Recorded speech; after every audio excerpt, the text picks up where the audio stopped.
start off at age 80 years or so, you know, and you're in fairly good health. You haven't been through major health crises in your lifetime. So one of the first questions that they look at is your attitude. Are you an optimistic, good-humored person, you know? Do not allow stress to get on you. So if you're not an optimistic person, take away 5 years. Do you have at least one member of your family who's lived into their 90s or more? Genetics is not the whole story. You have to get to 100. It's at the most 20 to 30% of the story. We'll go over some of these things. Do you exercise rigorously at least 3 times a week? If you don't, you lose another 5. Do you do interesting things that keep you challenged? You get 5 years for that. Do you eat well? You tend to be lean. There are very, very few very old people who are very overweight. There's always a few, but not many. Smoking is bad. You lose a lot of points for smoking. Do you believe everything you read on TV or everything that your brother-in-law tells you? You know, take this, take that. It cures your heartburn, your hemorrhoids, you know, your weakness, your tiredness. If you believe in all those kind of things, you lose a lot of points too, because you're looking for sort of an easy way out, you know. And easy ways out don't come in some sort of green juice that you buy for, you know, $23 for 500 milliliters. So, go through all that, and hopefully, if you add up those numbers, you're all still here and you're not gone. Yeah. Now, it's no secret that there's a lot more older people, especially in North America. This is a very fast-growing segment of the population, especially the old, the over age 85 is really becoming much more common. And I think when I started my training, you know, for us to see somebody 85 or so was a bit unusual. Now we see it all the time. Matter of fact, the average age of the patients we see in my department, the Jewish General, is 85. And we're doing cardiac surgery, dialysis, all kinds of things that we wouldn't have imagined not even 20 years ago. We're doing it now routinely. But very interestingly, most senior citizens rate their health as very good to excellent. If you add up the numbers, 12% excellent, 28% very good, 38% good, that's 30 to 68, that's over 2/3. Feel their health is very good. And we know this, empirically we know that, because even most elderly people are still quite fine going on cruises and doing things. Oh, I never Paul Newman. You know, I mean, he passed away a couple of years ago, but he was 83 years old, but you know what, he was racing cars. He was very active in business, right, with the Newman's own brands, with popcorn and salad dressings. So certainly he aged externally. You know, he aged externally.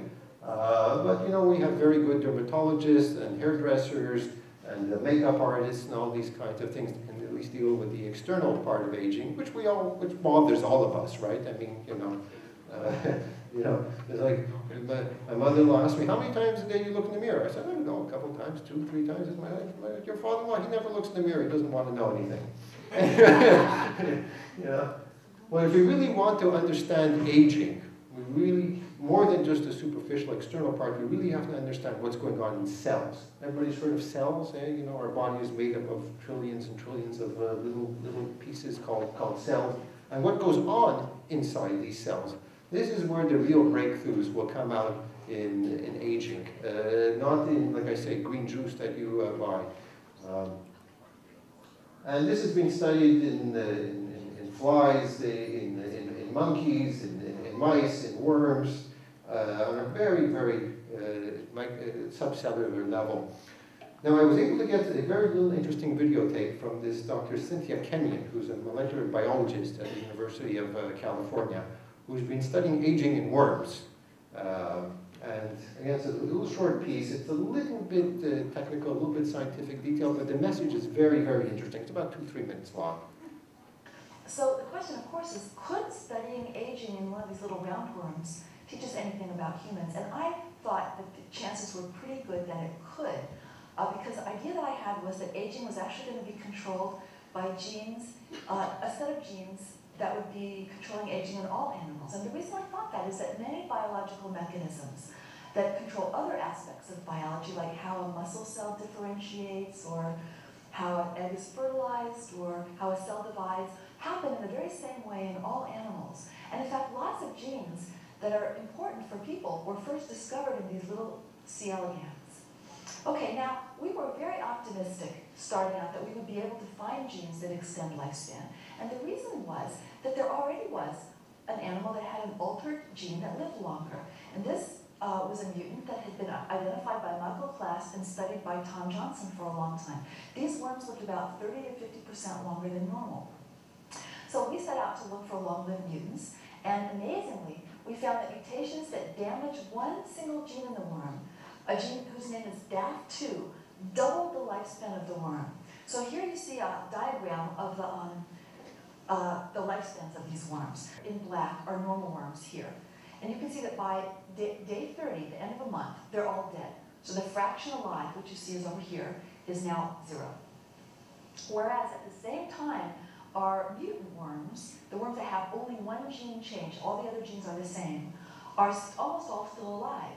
And it's not until about twice as long, until 70 days, when they're all dead. So it's incredible, really. We just changed one gene, all the other genes are the same. And the whole animal lives twice as long as normal.